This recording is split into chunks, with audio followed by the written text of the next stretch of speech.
Hi friends, எல்லோருக்கும் வணக்கம். எல்லோரும் எப்படி இருக்கீங்க? நல்லா இருக்கீங்களா? இன்றைக்கி இந்த கதையோட அடுத்த பகுதி தான் பார்க்க போகிறோம். அதுக்கு முன்னாடி நீங்கள் செய்ய வேண்டிய விஷயம் என்ன அப்படின்னு கேட்டிங்கன்னா, மறக்காமல் நம்ம சேனலை சப்ஸ்கிரைப் பண்ணிக்கோங்க.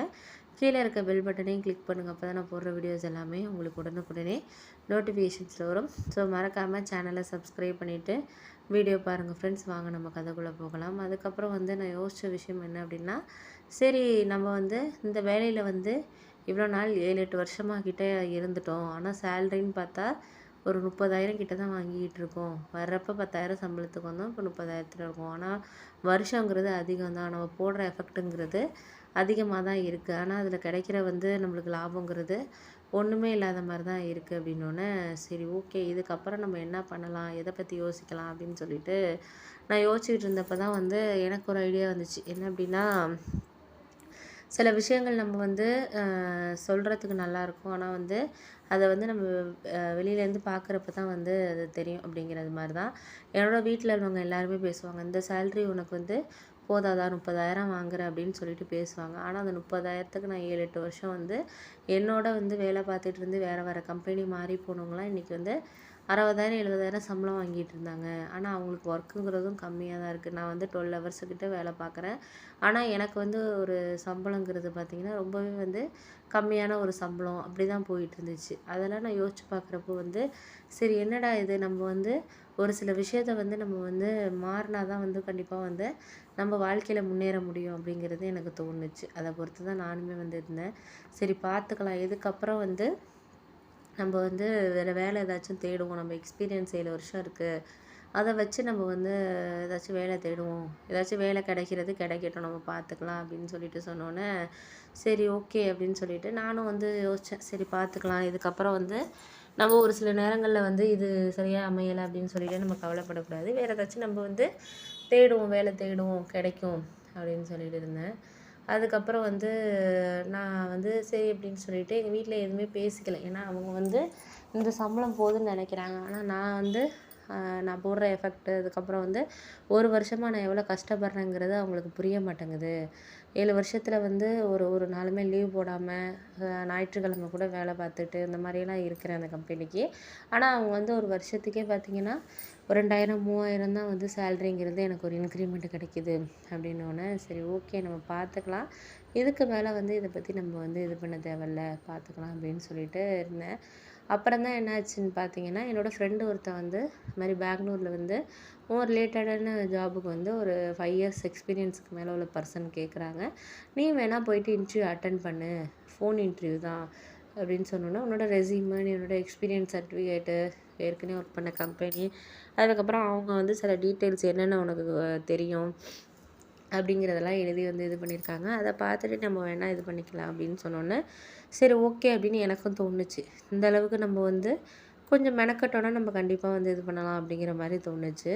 சரின்னு சொல்லிவிட்டு நானும் என்ன பண்ணேன்னா, இதுக்கப்புறம் இதை பற்றி நம்ம பேசுகிறது சரியில்லை, நம்ம வேலையில் இறங்கிட வேண்டியதான். ஏன்னா யோசிச்சுக்கிட்டே நம்ம இருக்கிறதுக்கு அடுத்த ஒரு நகர்வை நோக்கி நகர்றது தான் சரியான ஒரு இதாக இருக்கும் அப்படிங்கிறது மாதிரி தான் எனக்கு தோணுச்சு. அப்போ தான் நான் யோசித்தேன், சரி இது நம்ம இன்டர்வியூ அட்டன் பண்ணி பார்ப்போம், ஃபோன் இன்டர்வியூ தானே அப்படின்னு சொல்லிட்டு எல்லா ரெஸ்யூமே, என்னோட டீட்டெயில்ஸ் எல்லாத்தையுமே ஒரு வாரத்துக்கு முன்னாடியே என் ஃப்ரெண்டு சொன்ன ஃபார்மேட்லேயே அனுப்பினேன். அவனும் பெங்களூர் கம்பெனியில் தான் வேலை பார்த்துட்டு இருந்தான். அவன் என்ன ஒரு 3-4 இயர்ஸ்க்கு முன்னாடியே இது மாதிரி நான் ஷிஃப்ட் ஆகி போகிறேன்டா, நீ வா என்னோட இன்டர்வியூ அட்டன் பண்ணலாம் அப்படின்னு சொல்லிட்டு கூப்பிட்டான்.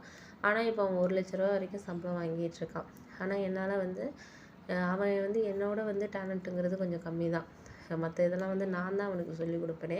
ஆனால் அப்படி இருக்கிறப்ப அவன் இந்த அளவுக்கு வந்திருக்காங்கிறப்ப நம்மளும் இன்னும் கொஞ்சம் முன்னேறணும் அப்படின்னா அதுக்கு தகுந்த மாதிரி நம்ம சில எஃபெக்ட் போட்டால் மட்டும்தான் முடியும் அப்படிங்கிறத நம்ம யோசிக்கணும். அதனால நான் யோசித்தேன், சரி பார்த்துக்கலாம், இதுக்கப்புறம் நம்ம இந்த முடிவுலேருந்து நம்ம இது பண்ணக்கூடாது அப்படிங்கிறதுனால நான் நினச்சேன், சரி ஓகே பார்த்துக்கலாம் அப்படின்னு சொல்லிட்டு இருந்தப்போ தான் நான் அப்போ சொன்ன விஷயம் என்ன அப்படின்னு சொன்னால், சில விஷயங்கள் நம்மளுக்கு சொல்கிறது கொஞ்சம் ஈஸியாக தான் இருக்கும். ஆனால் அது அடுத்த ஒரு இதுக்கு நம்ம எடுத்துகிட்டு போகிறதுங்கிறது கொஞ்சம் கஷ்டமாக இருக்குங்கிறது தான் ஒரு உண்மையான ஒரு விஷயம். அதனால நான் சரி சமாளிக்கலாம் அப்படின்னு சொல்லிட்டு அந்த இன்டர்வியூ அட்டன் பண்ணேன்.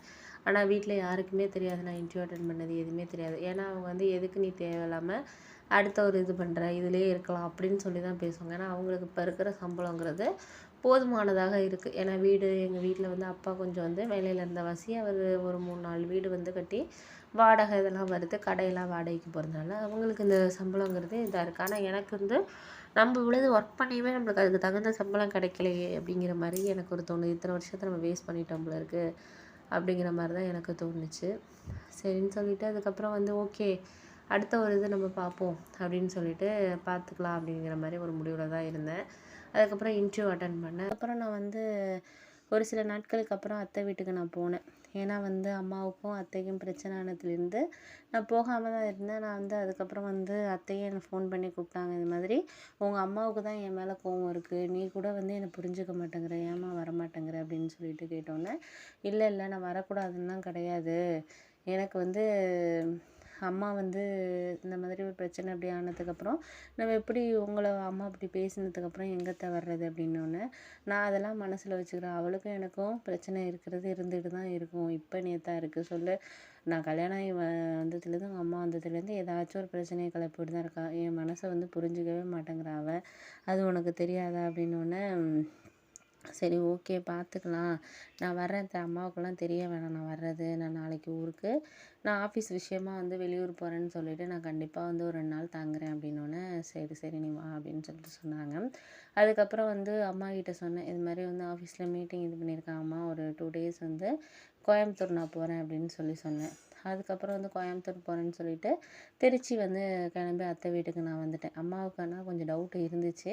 ஆனால் ஆஃபீஸ் விஷயமானோடனே என் ஃப்ரெண்டு வரா அப்படின்னு சொல்லிட்டு அவளும் ஃபோன் பண்ணி கேட்டுட்டு அவள்கிட்டையும் சொல்லி வச்சுருந்தேன், இது மாதிரி ஆஃபீஸ்க்கு மீட்டிங்னு சொல்லிடி அத்தை வீட்டுக்கு போகிறேன் அப்படின்னோடனே, அவளும் எனக்கு வந்து ஃபேவராக வந்து கொஞ்சம் சொல்லியிருந்தா. அதனால் வந்து சரி ஓகே பார்த்து போயிட்டு வான்னு சொல்லிட்டு சொன்னாங்க. அதுக்கப்புறம் அங்கேருந்து கிளம்பி திருச்சிக்கு அத்தை வீட்டுக்கு போனேன். அத்தை வீட்டுக்கு போனேன்னா அத்தைக்கு என்னை பார்த்தோன்னே ரொம்ப சந்தோஷமாக இருந்துச்சு. அத்தை பையனும் இருந்தாங்க. அதாவது அத்தைக்கும் அம்மாவுக்கும் என்ன இதுன்னா, அத்தை பையனுக்கு வந்து என்னை வந்து பொண்ணு கேட்டாங்க. அம்மாவுக்கும் அத்தைக்கும் அப்பையிலேருந்தே சரியாக வராது. ஆனால் வந்து அத்தை வீட்டில் எல்லா வசதியும் இருக்குது, வீடு 2 3 வீடு வாடகைக்கு விட்டுருக்காங்க. அதுக்கப்புறம் வந்து அவங்களும் அவங்க பையனும் வந்து பெங்களூரில் நல்ல கம்பெனியில் தான் வேலை பார்க்குறாரு, வீட்டிலேருந்தே வேலை பார்க்குறாரு. அவங்களுக்கு அத்தைக்கு வந்து ஹஸ்பண்ட் கிடையாது, ஒரே பையன்தான். அதனால வந்து எந்த ஒரு இதுக்குமே இது கிடையாது, எல்லா வசதியுமே இருக்குது. ஆனால் எங்கள் அம்மாவுக்கு என்ன அப்படின்னா, எங்கள் அத்தை வீட்டில் வந்து என்னை கொடுக்கக்கூடாது அப்படிங்கிற ஒரு எண்ணம் மட்டும்தான் அவங்களுக்கு. அதனாலேயே வந்து அவங்க இந்த விஷயத்த வச்சே வந்து எங்கள் 2 பேரையும் வந்து இது பண்ணுறது, பிரச்சனையை கிளப்பி விட்டா திருப்பி பொண்ணு கேட்க மாட்டாங்க, அந்த மாதிரி வரமாட்டாங்கன்னு சொல்லிட்டு அம்மா எதாச்சும் ஒரு பேசிட்டோன்னா வரமாட்டாங்கன்னு சொல்லிட்டு தான் பேசுகிறது. ஆனால் எங்கள் அப்பாவுக்கு இந்த விஷயம் எல்லாமே தெரியும், அம்மா இந்த மாதிரி நடந்துக்கிறது எல்லா விஷயமே வந்து அப்பாவுக்கு தெரியும். இருந்தாலும் வந்து என்ன பண்ணுறது, வீட்டில் அம்மா கிட்ட நம்ம இது பண்ணால் அவங்களுக்கு மனசளவில் ரொம்ப இதாக இருக்கும் அப்படின்னு சொல்லிட்டு தான் அவங்களும் ஒன்றும் கண்டுக்காமல் அப்பா வந்து சரி ஏதாச்சும் பண்ணிட்டு போகட்டும் அப்படின்னு சொல்லிட்டு எங்கள் அம்மா வந்து என்னை சமாதானப்படுத்திடுறது எங்கள் அப்பா. ஆனால் எங்கள் அப்பாவும் நானும் பேசுவோம், ஏன் இந்த அம்மா அப்படி பண்ணுறாங்கப்பா, புரிஞ்சிக்கவே மாட்டேங்கிறாங்க எதாக இருந்தாலும், அத்தை நல்ல விஷயம் தானே பண்ணுறாங்க, அத்தை அப்பையிலேருந்து உங்களுக்கு பிஸ்னஸுக்கும் சரி எல்லாம் நகை கொடுக்குறதா இருக்கட்டும் அப்பையிலேருந்து உங்களுக்கு ஹெல்ப் தானே பண்ணியிருக்காங்க, அம்மா வீட்டு சைட்லேருந்து நம்ம மாமாவாக இருக்கட்டும் யாராச்சும் ஒருத்தவங்க எல்லோரும் வசதியாக தான் இருக்காங்க, ஆனால் யாராச்சும் ஒருத்தவங்க வந்து இந்த ஏதாச்சும் ஒரு ஹெல்ப் பண்ணியிருக்காங்களா சொல்லுங்கள், யாருமே வந்து ஹெல்ப் பண்ணது கிடையாது. அப்படி இருக்கிறப்போ அவங்க இந்த அளவுக்கு வந்து நம்மளுக்கு ஹெல்ப் பண்ணியிருக்காங்கங்கிறப்போ அதை நம்ம வந்து மதிக்கணும் தானேப்பா, இவங்க ஏன் அப்படி நடந்துக்கிறாங்க அப்படின்னோடனே, சரி சரி விடு நம்ம பார்த்துக்கலாம், அவளுக்கு தெரிஞ்சது அதுதான், அதை நம்ம வந்து மாற்ற முடியாது, நம்ம சில விஷயங்களை வந்து வாழ்க்கையில் வந்து இவங்களை வந்து சில விஷயங்களை மாற்றுறதுங்கிறது கொஞ்சம் கஷ்டமான விஷயமா, அதனால் நீ முடிஞ்ச வரைக்கும் நம்ம பார்த்துக்கலாம் விடு அப்படின்னு சொல்லிட்டு சொன்னாங்க. அதுக்கப்புறம் நான் என்ன யோசித்தேன் அப்படின்னா, சரி வந்து நம்ம இதுக்கப்புறம் வந்து இந்த விஷயத்தில் வந்து நம்ம எதுவும் முடிவெடுக்க வேணாம் அப்படின்னு சொல்லிட்டு தான் நான் அத்தை வீட்டுக்கு கிளம்புனேன். ஆனால் அத்தைக்கு என்னை பார்த்தோன்னா ரொம்ப சந்தோஷமாக இருந்தாங்க. உங்கள் அம்மா வந்து ஏன் தான் இப்படி பண்ணுறான்னு தெரியலம்மா, என்னை பார்த்தாலே அவளுக்கு பிடிக்கிறதில்ல அப்படின்னு சொல்லிட்டு சொன்னோன்னே, விடுங்க அத்தையை பற்றி அவங்க அம்மாவை பற்றி தெரிஞ்ச விஷயம் தானே அப்படின்னு சொல்லிட்டு நான் அத்தையை சமாதானப்படுத்தினேன். அப்புறம் அத்தை நான்லாம் வந்து பக்கத்தில் இருக்க கோயிலுக்கு போனோம். அவங்க கார்லாம் வச்சுருக்கிறதுனால அவங்களே அழைச்சிட்டு போனாங்க, அத்தை பையன் அழைச்சிட்டு போனாங்க. அப்புறம் அத்தை எனக்கு வந்து ட்ரெஸ்ஸு பிடிச்ச மாதிரி வந்து ட்ரெஸ்ஸு இதெல்லாம் வந்து அழைச்சிட்டு போய் இது பண்ணாங்க. ஹோட்டல்லாம் போய் சாப்பிட்டு 2 நாளுமே ரொம்ப சந்தோஷமாக இருந்தோம். எனக்கு இங்கேருந்து வரவே வந்து மனசில்ல, அந்தளவுக்கு என்னை ரொம்ப நல்லா பார்த்துக்கிட்டாங்க. அவங்களுக்கு என்னை வந்து நான் அப்பையிலேருந்து பிறந்ததுலேருந்தே வந்து என் மேலே ரொம்ப பாசம். அப்பையிலேருந்தே அவங்க பையனுக்கு வந்து என்னை கல்யாணம் பண்ணி வைக்கணும் உறவு விட்டு போகக்கூடாது அப்படின்னு நினைக்கிற ஒரு ஆள் அவங்க. ஆனால் இப்போ வந்து இந்த மாதிரி அப்பா வந்து அம்மா வந்து இந்த மாதிரி பேசுனதுனால இந்த மாதிரி பண்ணுறாங்கன்னு தெரிஞ்சுது. அவங்களுக்கு வந்து இவங்கள வந்து நம்ம கல்யாணம் பண்ணி கொடுப்பாங்களா அப்படிங்கிற ஒரு டவுட் வந்து வந்துட்டு. ஏன்னா வந்து இந்த அளவுக்கு பேசுகிறப்ப நம்மளுக்கு கண்டிப்பாக வந்து எந்த இதுலேயுமே வந்து இவங்க வந்து கல்யாணம் பண்ணி கொடுக்க மாட்டாங்க அப்படிங்கிற மாதிரி ஒரு யோசனைக்கு வந்துடுச்சு. அதனால அத்தை கொஞ்சம் மனசளவில் ரொம்ப கவலையாக தான் இருந்தாங்க. அதுக்கப்புறம் என்ன நடந்துச்சுன்னு அடுத்த பகுதியில் சொல்கிறேன்.